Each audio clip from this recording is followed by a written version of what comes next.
Hello and welcome to Just a Tiny Corner of Math. Today we are going to be doing a problem in the Interesting Problems series number 7. And the problem that we're going to be tackling today is the card stacking problem, I guess you could say. Okay, so if I have a card like this, a sort of sideways zoomed in view of a card. How far could we stack these things such that the tower did not fall over, so it's not toppling over, but the maximum distance in a single deck of cards, or 52 of these stacks? And what about at infinity? Okay, so it's a two-parter here, but once you've got it, both of them fall pretty quickly. So I'm going to pause here just for a second so that people can pause and attempt this themselves. Okay, I'm going to jump into the solution now. So for those of you who are scrambling to fumble to your phone and pause the video, it's fine. Right. So we've got this problem where cards, and a very useful construct for this problem will be what causes a stack of cards to fall over. And I'm going to say that's whenever the center of mass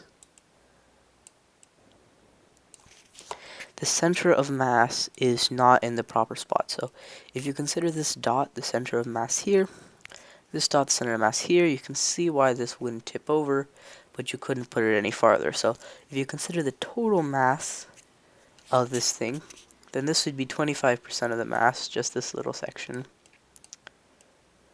This would be 50%, and this would be 25% again. So as you can see, there's no imbalance here, and it would stay perfectly upright.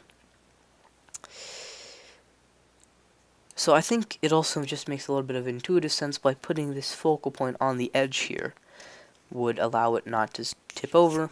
It seems to make sense that if you just put half of something over the edge, then it wouldn't fall. But the moment it goes any little bit past that, it'll tip over completely. Okay, so now it's time that we start prescribing numbers to this, in my opinion. So let's just arbitrarily define this end 0 and this end 1. Okay, so the length of a card is 1, and the distance from it to its center of mass is 1/2. For those of you wondering, we don't really care about the other view of the cards, because that would simply look something like this, which is rather lame, and the center of mass is still going to be perfectly along this line as long as you're stacking them well, so the other side is not a real variable in this problem. Okay, so if you're calculating the hangover for this, so the amount it's over here, it would be 3/2, correct? And now we need to think of how far we can push this other card, this third card. So for those of you who just wanted a hint, anything past this is really just going to spoil the puzzle for you. So I would recommend stopping here.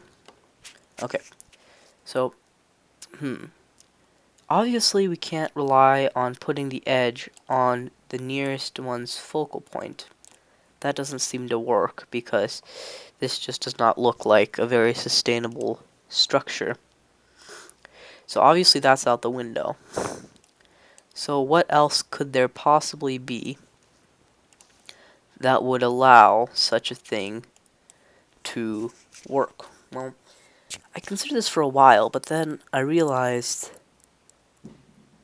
actually a really long time, but then I realized that we should consider the new center of mass generated by both of these cards. And you can see how that would be right around here, the average between 1/2 and 1, or 3/4. So you can consider the center of mass at this 3/4 line. So now, if we build our person from here, this will hang out to about 7/4.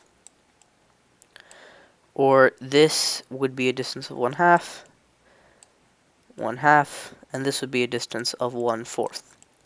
So that is immediately extremely provocative, because many people would probably jump to, oh, like 1/8 or something. But we should always be cautious, and let's just calculate it one more step. So now the new center of mass would be 1/2 from this, or at 5, or at 5/4. Okay. So we should find the average of all these when we're stacking the next card. So we have 1/2 plus 1 plus 5/4, all divided by 3.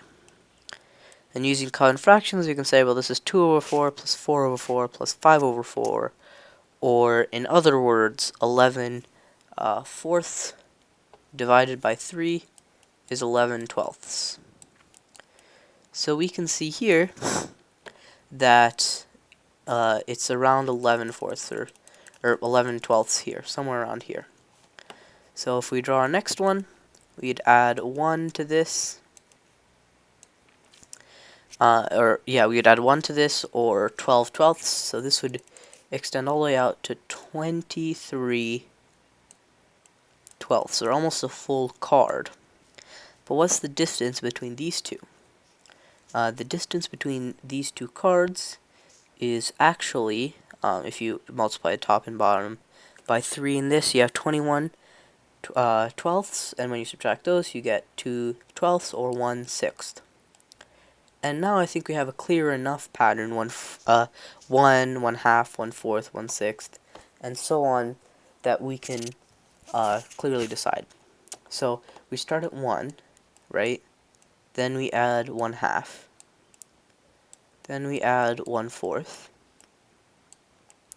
Then we add 1/6. And we probably add 1/8 to the next one. I'm sure all of you are adept in math enough to calculate it yourselves. So now we're left with this sum. And if we cut it off at 52, we can find that partial sum, and we can solve that one. I think that's trivial enough that I won't have to physically calculate it out for you guys. But if you want, I'll probably leave the partial sum in the description of the video, so you can go check that out to decide. So we're really considering ourselves with infinity here, and if we had an infinite number of cards, just how much we could lean over. So I'm pretty sure you would all agree with me that if you simply added 1 plus 1/2 plus 1/2 plus 1/2, right? All forever, just keep on adding 1/2. That sum would probably equal infinity, right? Because you're just always adding 1/2. Okay, so I want you to keep that in mind, and then we're going to shift our focus to this next one. So for this one, I'm going to leave the 1 separate, and I'm going to factor out 1/2.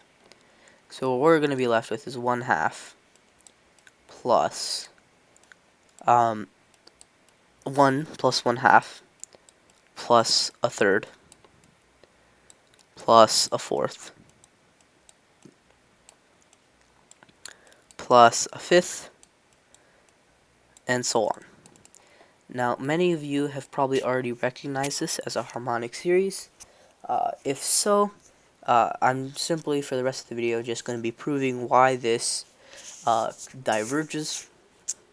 So you're welcome to stay for that, but it's a fairly famous proof. It's a really elegant one as well, right up there with proving why there are an infinite number of primes, which is quite amazing. Really, it's so simplistic and really nice to watch just unfold. Right. So now we have 1/2, 1 plus 1/2 times this series. Well, I'm sure you can agree with me that if if you had a series where each term is either equal to or greater than each term in this series, it would also equal infinity, correct? So as long as each term in this series adds up, uh, as long as each term in a new series that we create is larger or equal to each number, it would also diverge, because we're simply adding 1/2 a bunch.